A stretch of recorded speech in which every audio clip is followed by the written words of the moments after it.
Hello, Malt Mountebanks. So normally when I do these videos, I try to have some kind of theme, which gives me a basis to compare things. Not this time, though. This time it's just Jose from the Rub subreddit sent me some fun things to review, and I had a bunch of single malts sort of lying around that I thought would be fun to talk about. So this is kind of a grab bag. All right, so what I'm going to do, these four are bottled at higher strength, right? So we're gonna do 2 rounds with these. We're gonna go through neat and then add some water and come back to them. This one is not. This one is bottled at 40%. So I'm gonna start with this guy. Again, no justification for why I'm talking about any of these with the others. They're just kind of what I have. Okay, starting off with this as a kind of aperitif. This is Benjamin Pritchard's single malt whiskey. This is not a recent one. This is I probably bought this like 7 years ago or so with plans to use it in a tasting, and that kind of never happened. So this is actually made in the Pritchard distillery in Tennessee, and where is this? Kelso, Tennessee. It's a single malt, and they claim it is made in more of an Irish style than a Scotch style. So we will see about that. Anyways, bottled at 40%. No indication of age or anything like that. Let's go ahead. Okay. The first thing I'm getting is dried grass, but it's almost like smoked dried grass. Like you smoked it with some like cherry wood, apple wood, a little bit of oak, not too much. A little Darjeeling tea, some Carolina bright tobacco, that sort of very kind of citric-y tobacco character. Malted milk balls, but sort of more the cores. No chocolate in this, just the core things. A little almond butter. A little marshmallow, a little Turkish delight, and something savory in there, like a little something that reminds me of yellow mole, actually. And the palate,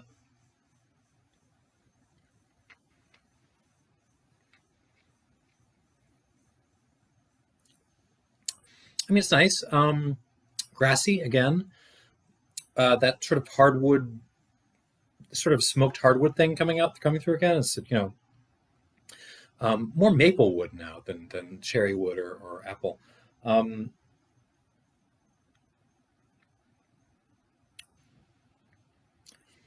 little kind of cigarette ashy thing going on. Not nice cigarettes. These are like Cools or something.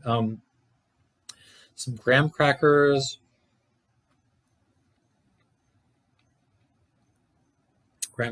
Like ginger snaps maybe. Black pepper. Darjeeling, but like understewed Darjeeling. You left it in there for like a minute and a half.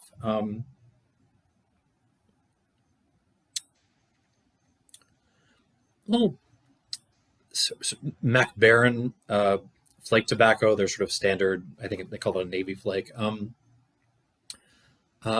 bubble gum, weirdly enough, like over like just once all the flavor is gone.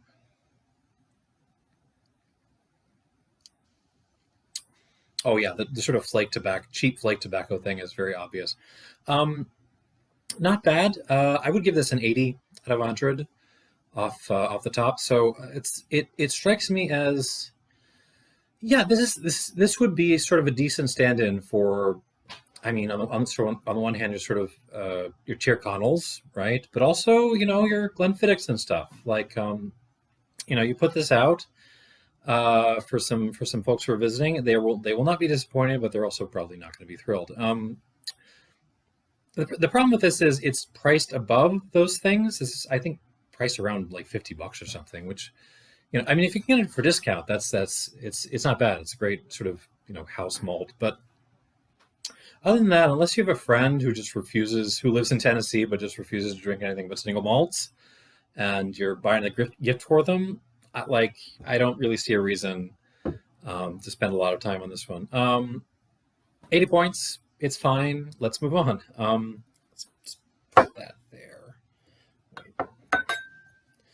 There's a lot of stuff. There's a clutter here. I'm doing the best I can. Okay, a little water. No, moving on to the big boys. Okay, so we're going to go through these twice before I score them. So staying out of Scotland still for the moment, this is Paul John Classic Select Cask, non-chill filtered, also no color. They mentioned in their this ridiculous box that they have. There's a booklet in here.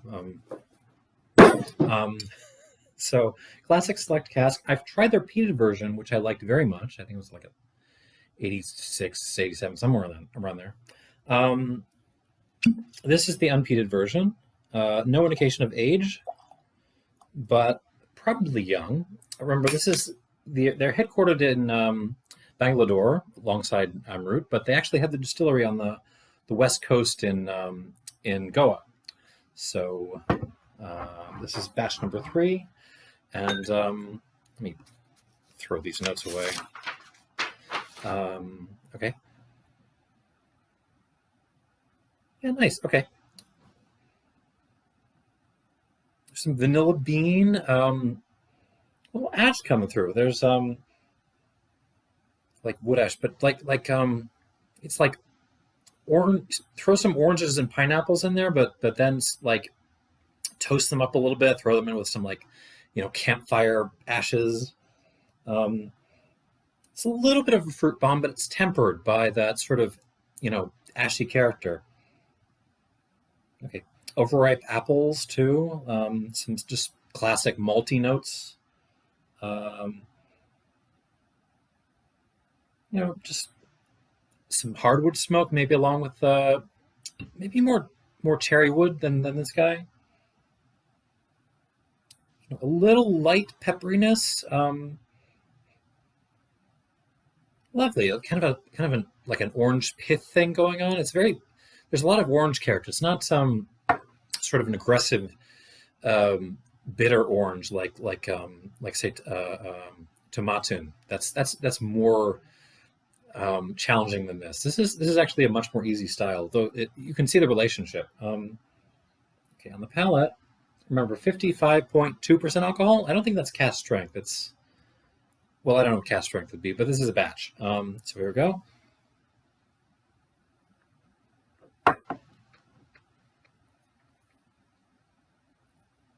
Yeah, a lot like on the nose, actually. It's sort of orange essence.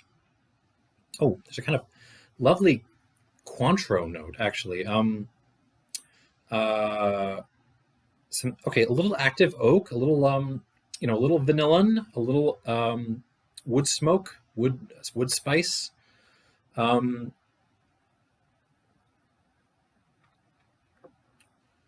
Like orange ice cream or gelato or something. Vanilla too, if you sort of have 2 scoops on top of each other. Some nice overstewed black tea going on. A little lemon, actually, more like lemon pith than you like the juice. A little cake, a little what kind of cake? Let's just say nice. No, it's more coffee cake. Let's say coffee cake. Some pineapple, and lovely kind of the orange thing and the ashy thing just really dominate, and it's lovely. Okay, so I'm going to add some water to this, and we'll come back to it. 2, 3, add water, and then check. 1 more squirt. You should really let it settle down before you add that extra squirt of water, just to see what it's doing with what it's got. But I'm in a little bit of a hurry because it's already going to be like 40 minutes, and here we go. Moving on, we are now in Scotland. We have got so this is a Strathmill. This was something from my archives. This is a 1999 bottled in 2010. Selected from Maxwell Street, who's a group in Chicago. I'm a little bit torn whether I should sort of review older stuff like these guys, and I've kind of just decided as long as I've got them lying around, it's useful. There's the 1999 batches are also kind of starting to float around a little bit more. So I thought it would be useful to just sort of let people know what's going on with them. Older versions of this are just going to be kind of more oaky. So this provides like a nice baseline for comparison. Okay, Strathmill 1999. This is Strathmill is a Speyside distillery. It's kind of one of these jobbing distilleries. It's in the Diageo stable, so they're just making, perfectly nice, Speyside style malt to fill out their, Johnny Walker range and other kinds of blends. On the nose. Okay, so this is interesting. Okay, at the moment in sort of Scottish malts, I feel like the Speyside region is probably almost tied with the lowlands for not being in fashion at the moment. I think there's a relationship there. We think of the lowlands as first of all having a relationship to Ireland, but actually I think there's a lot of Speyside malts that kind of offer a very similar kind of profile. I mean, this sort of just straightforward grassy malty note. Yeah, dried grass for days.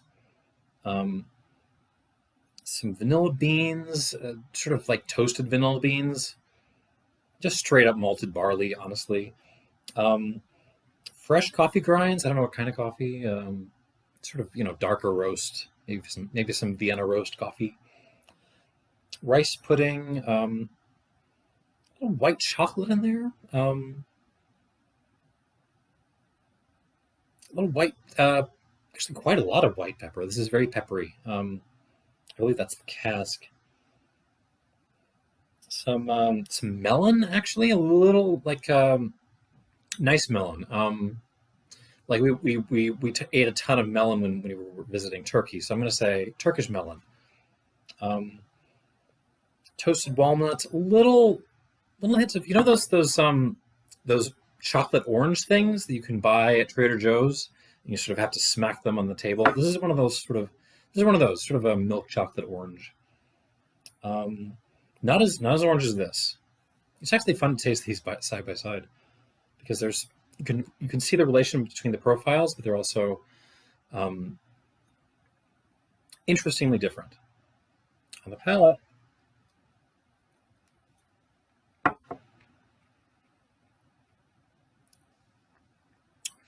Kind of a light to medium bodied whiskey, more so than we expect from like a heavyweight Speysider. Grassy again, kind of some sweet tea, so good old fashioned Southern sweet tea, kind of honeyed, golden raisins, some coconut shavings that's coming from the oak.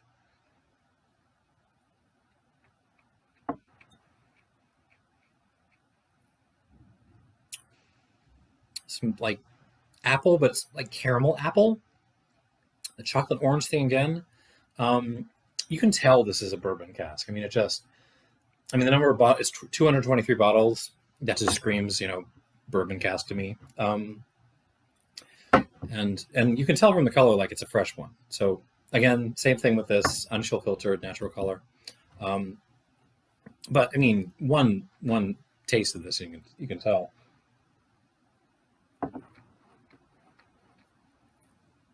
Maraschino liqueur, actually. There's a little sort of cherry liqueur thing going on, and actually some amber ale, just good old fashioned American, amber ale. Honestly, it's nice. This probably has more complexity to it, but this has more age, and that's kind of. Previously, I kind of had this underneath this, but now I'm beginning to sort of. Now I've got them side by side. Well, we'll come back to it, right? Add some water. 1, 2, 3, probably 4. This is 56.1% alcohol. Yeah, and let's move on to my samples. Very kindly given to me. This is a Dailuaine 10-year-old. So it's the Creative Whiskey Company bottled this in their exclusive malts range. Distilled November '07. I'll put all the sort of detailed information in the comments below. Now, what's interesting about this is it's was, I believe, fully matured in a port cask. Now, so a little bit of information on Dailuaine before we move on. Like Strathmill, it's from the Diageo stable. But whereas Strathmill is a sort of jobber just making a filling whiskey, Dailuaine has a reputation amongst the nerds and the bottlers as being more of a character malt. It's sort of in it's still a secret still. It's still not really out there and known, but it's sort of like Glenturret or Lochnagar or Ben Rinnes. It's just sort of known as a step up from something like this in terms of the character of the distillate. In particular, it's known as a little bit of a sherry bomb. So think next cousin to Mortlock, something like that, something with that character. But this is a port cask, right? So it's going to be. I'll empty this out. Now, port's interesting. People, I said this before. People tend to compare, port to sherry because they're both fortified wines.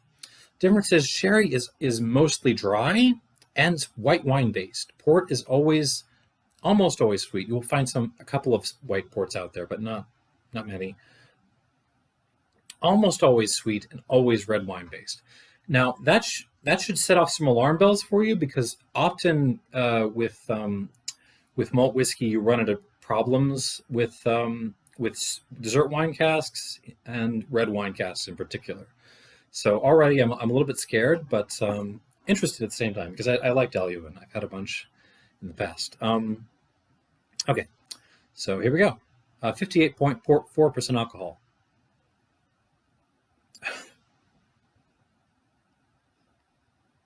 Okay. It's a very prickly nose. It's attacking my nose. It doesn't like my nose very much.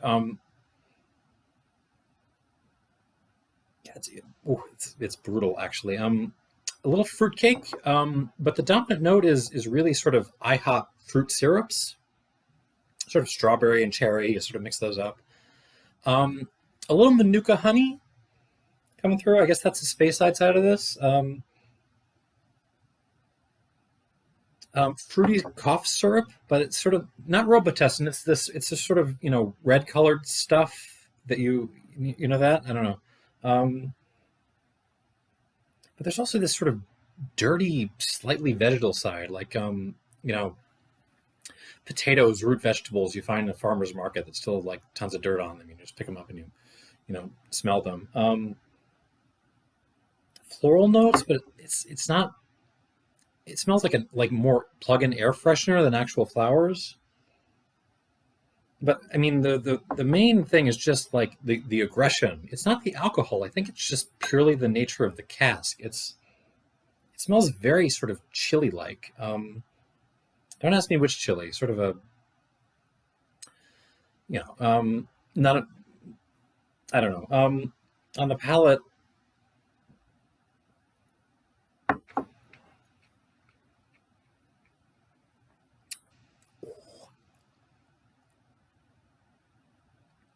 Okay, this is a nice lesson to determine the difference between sort of alcohol and nip. There is a little bit of that, right? Because this is 58% alcohol, but sort of heat beyond that. This is very, very hot beyond the alcohol. It's just brutal, actually. It's just the cask is, again, very, very prickly, very aggressive. I think strawberry jam, there's stems in the jam, they didn't even bother separating off the little green bits from the strawberry. All that went into the jam, and you're sort of tasting that. But then you threw a shot of Everclear into it. It's really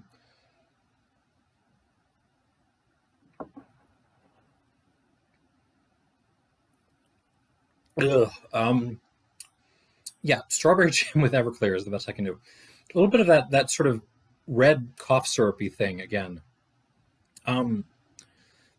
overstewed mint tea, but not minty, but sort of like just, herbs and tea, and you've overstewed it. Yeah, overstewed herbal tea. Let's just put it that way. There's a little bit of a tea note, but it's really more just, leafy herbalness. There's some cherry, but it's more like the skins and the stems again than the actual cherries. Just dry dirt.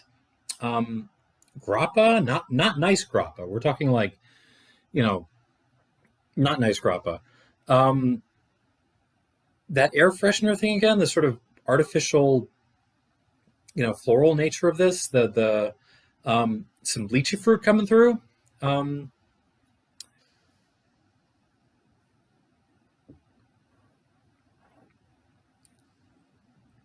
Just, okay. A little dark chocolate, just woody, herbal, weird bitterness on the back end. This is difficult. This is not my favorite thing in the world. Let me give it one more shot, and then we'll add some water. See if it gets anywhere. Yeah, it's this is a hard one. This is not one. Especially, I would not give this to sort of a beginner neat. This is difficult stuff. Okay, and it does not remind me at all of sort of Dailuaines I've had in the past. So get that out of your mind. One more. Let me just give this a shot.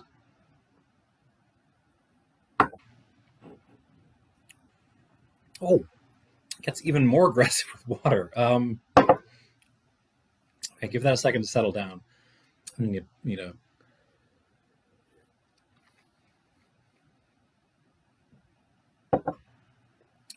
okay, my palate may be completely ruined now, but let's carry on. Sample number 2. This is a Glenturret, bottled by North Star. This is an 8-year-old, 57% alcohol. Distilled in 2009. Again, all the information is below. Bourbon Hogshead this time. Now, what's interesting about this is it is peated. So Glenturret, very small distillery. The basis, the history of the distillery goes back way deep into the 18th century, but the actual distillery that they have now only goes back to the 50s. Small distillery, mostly known as being the former host of the famous grouse experience. The Edrington Group of Highland Park and Macallan fame owned them for a long time, and they were recently sold. Like last year, they were sold to a bunch of Swiss perfume people. So I'm looking to see what happens there. Now, what's interesting? So Glenturret is not very well regarded. It's not so much that's sort of, I don't know, off the radar and sort of just a kind of jobbing distillery like Strathmill. It's much more like kind of the people who know about it are kind of see it as they laugh about it a little bit.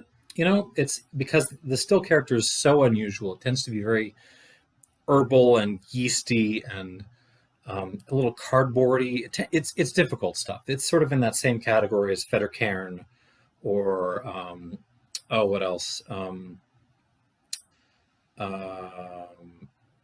Yeah, Fettercairn's a good example. The rest are sort of, but be careful because there were a lot of, think of like where Aran and Tobermory of Lecheg fame used to be a couple of years ago. They, folks were laughing at them. They aren't really laughing anymore, right? Because they kind of pulled themselves together, and the sort of inherent character of the distillate, once it figured itself out, sort of made for some fantastic whiskey.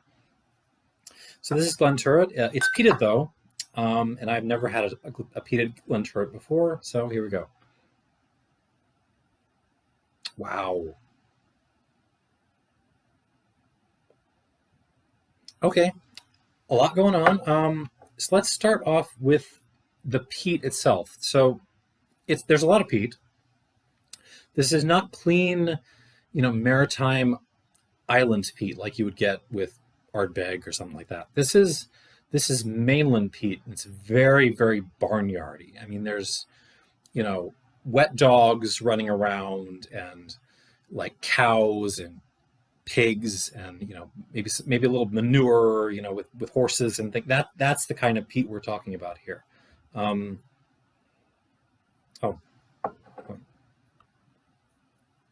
sorry.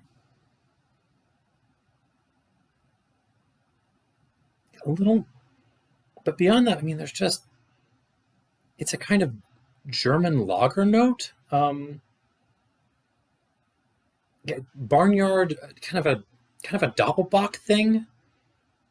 A little like off Greek yogurt. Tons and tons of miso soup, though. I mean, the miso soup thing is really obvious. Russian caravan tea, a little like dumpster fire, if that's a tasting note, like trash on fire, and it's kind of great. Clay, like it smells a little bit like a pottery shop. There's like some clay and like a kiln going on, if you know that smell. Damp leaves, a little kind of like artisanal cigarettes too. So like cigarette tobacco and cigarette ash, but nice. The miso soup thing is really obvious. There's also a little bit of a coffee note, but like boozy, like Irish coffee. Tons and tons of stuff going on with this nose. On the palate,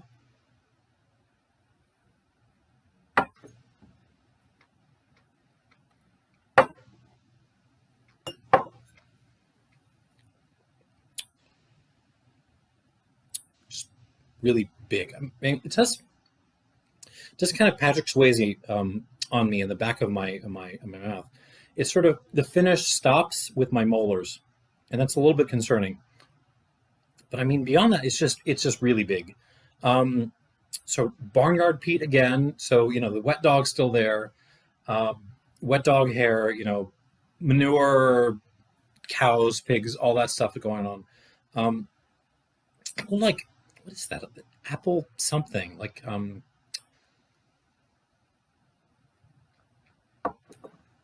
The malt, the sort of mainland malt nature of this is it's trying to push through the sort of barnyard peat thing.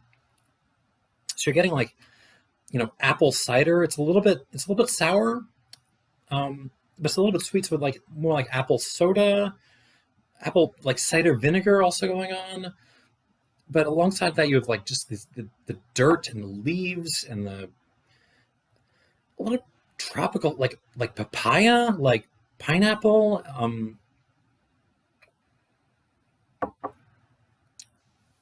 Jesus. Doppelbock again, and a good one. Lapsang Souchong, definitely sort of. It's more on the nose. It's more Russian caravan, but now here it's just straight Lapsang.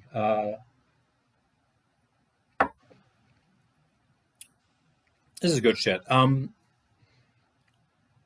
If Balakin or Longrow, you will be prepared a little bit for the sort of funk, stinky, barnyardy, ashy nature of this. But I mean, if you're coming to this straight from just the more cleaner island peated whiskeys, this may be a little bit difficult and overwhelming. I'm really enjoying it though. So I'm going to add some water. Thank you, Jose, by the way. This is... okay, let me give that a shot. A little half squirt more.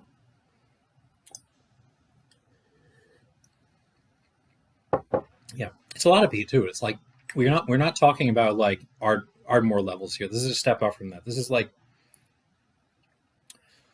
we're approaching the sort of southwest coast of Islay. Honestly, this is a lot of peat. I'm actually going to go back to my Pritchards to kind of cleanse my palate a little bit.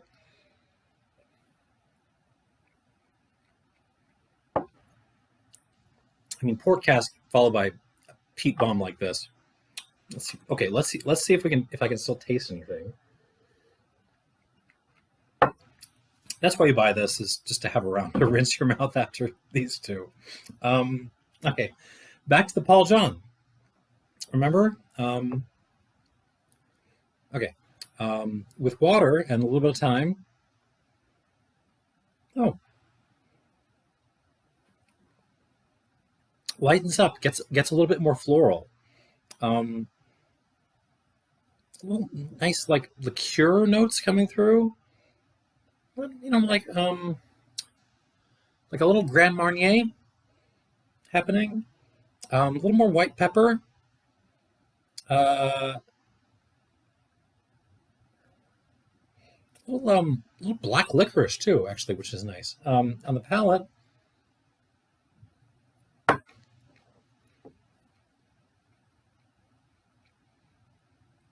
oh, that's very nice.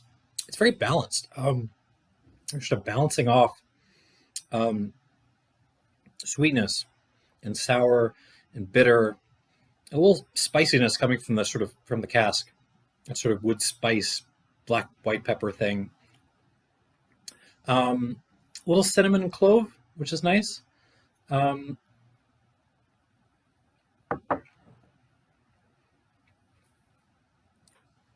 can tell it's young.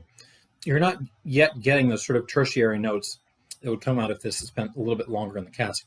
But it's really good whiskey, actually. I would give this an 84 plus easily. And I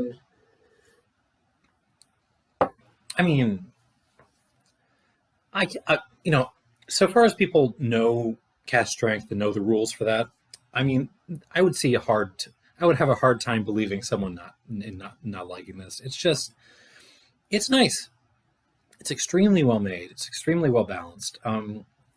It might be a hair more anonymous than the peated version. I mean, this just tastes like a Speyside whiskey, honestly, but a good one. Sort of, cross between. What are we thinking? Like, let's cross like Longmorn and Tomatin, something like that. That's kind of where you're going here. Moving on, the Gordon and Macphail Strathmill. Did I mention this was from Gordon and Macphail? I mean, they're so ubiquitous. These are one of the big bottlers, right? These guys are a little more obscure right now. Okay, back to our Strathmill. Yeah. A little more apple coming out, actually. A little more pepperiness. A little cider.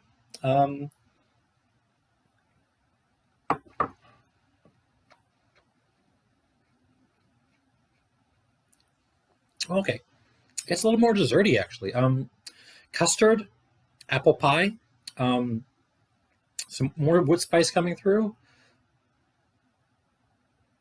I really like the nose on this. It's just, you're getting this sort of grassiness, but it's sort of mixed in with the apple and a kind of prune note and a little bit of, like, do you know the sauce for Peking duck? There's kind of that thing coming through. A little nuttiness. This is nice.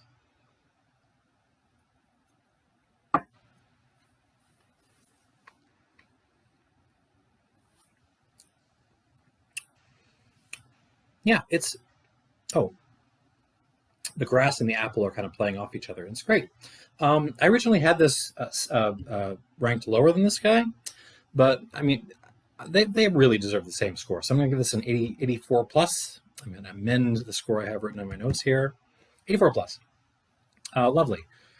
So if you can find older versions of this 1999 batch, you're just going to be getting more oak, which is great. I think this, the extra oak is not going to really. So my sense is that this is just going to kind of start to layer on itself, and you're going to start getting more tertiary notes along with the additional kind of nuttiness and spiciness that comes along with the extra cask influence. If you can find like an 18, 20-year-old version of this batch, go for it. I mean, it's going to be good. Moving on, a little bit of water. Oh crap! It's this. Look at this color. I mean, Jesus. What is? I mean, it's like pink. I mean, it's not pink. It doesn't look like a rosé or anything, but just it looks more pink than any whiskey I've ever. Oh God.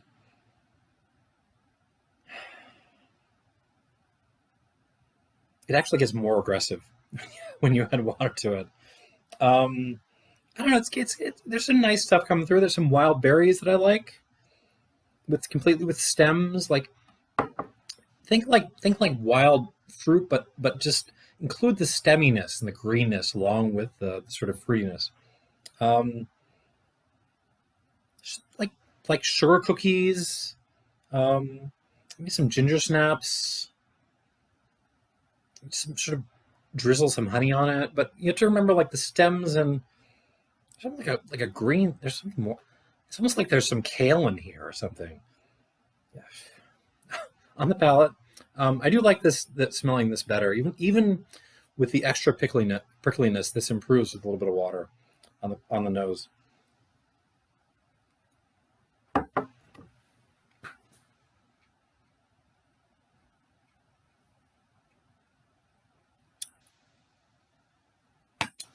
Okay, had me going for a second. I thought so initially. It felt like it is sort of improved into a real Speyside whiskey, and the finish it just gets both sort of very sweet and very sort of aggressive and bitter and drawing at the same time in a sort of unpleasant way. So you're getting sort of like just breadfruit jam, black pepper, cask, tannins, a little pickle, stems. Just throw your stems in with your with your pickle and jam. A little black tea. I like the black tea.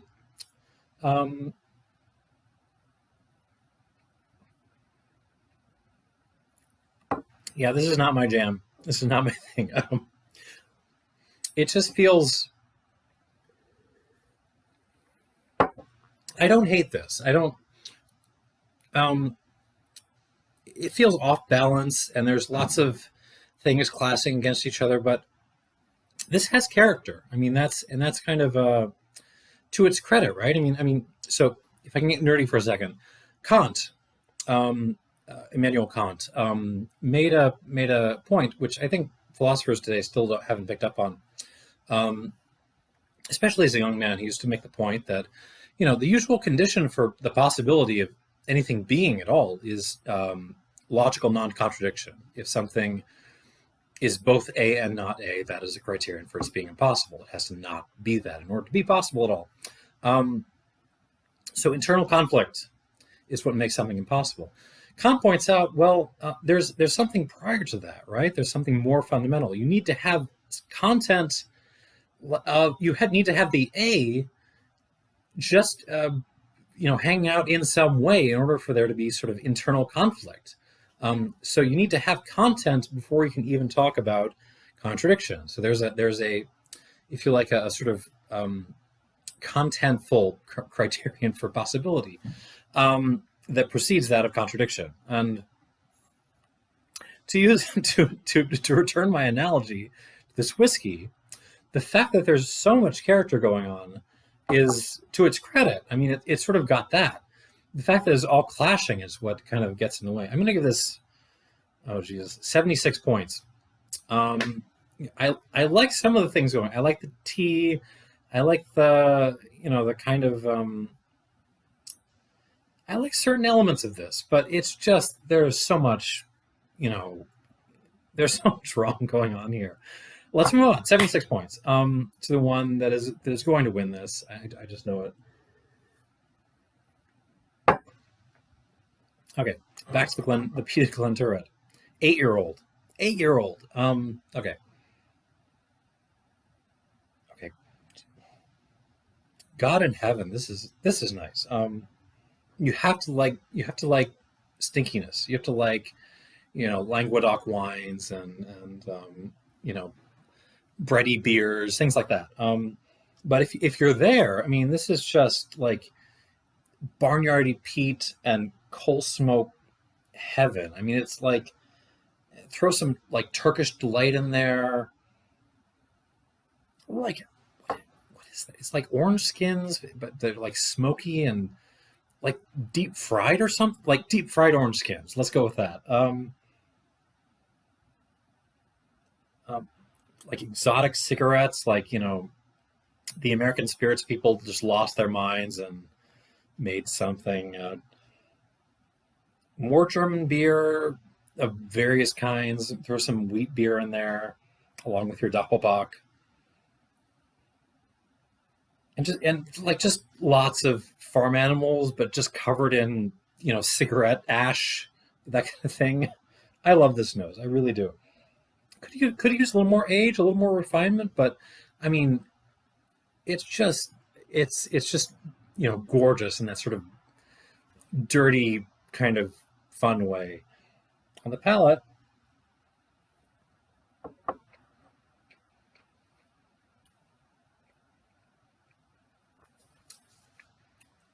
okay, the finish gets better. Still a little bit short. Still a little Patrick Swayze-ing on the finish, but much better with water. God, this is perfect. Just, okay, beer, you know, lagery beer, yeasty lagery beer, cider, barnyard peat, like just farm animals, smoke, all the smokes, just like coal smoke, campfire smoke, cigarette smoke, cigar smoke, all the smokes in one. That miso soup thing,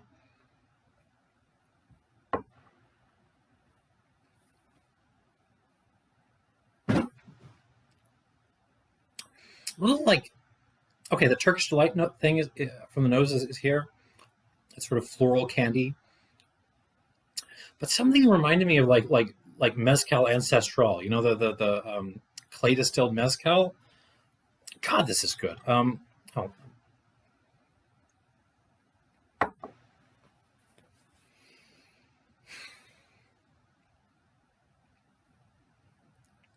Glenturret, y'all. Finish still a little short. That's just a time thing. Give this another 2. I mean, at 10, 12 years old, these batches are going to just murder. And it's already kind of murdering. I mean, I don't want to deny this it's 90 points, because it deserves a 90. I'm going to give it a 90 minus. Just the minus marking the fact that the finish is a little bit short. And you say, you know, wait, Scott, like 90 minus, this is a Glenturret. This is, you know, a laughing stock. Yeah. Okay, I'm all in on this. I am very bullish on peated Glenturret. If you see it, you know, at a reasonable price, I mean, buy it. I mean, this is the next Lacheg. I mean, it's a smaller capacity distillery than Tobermory is, but the quality's there. I mean, this is really good.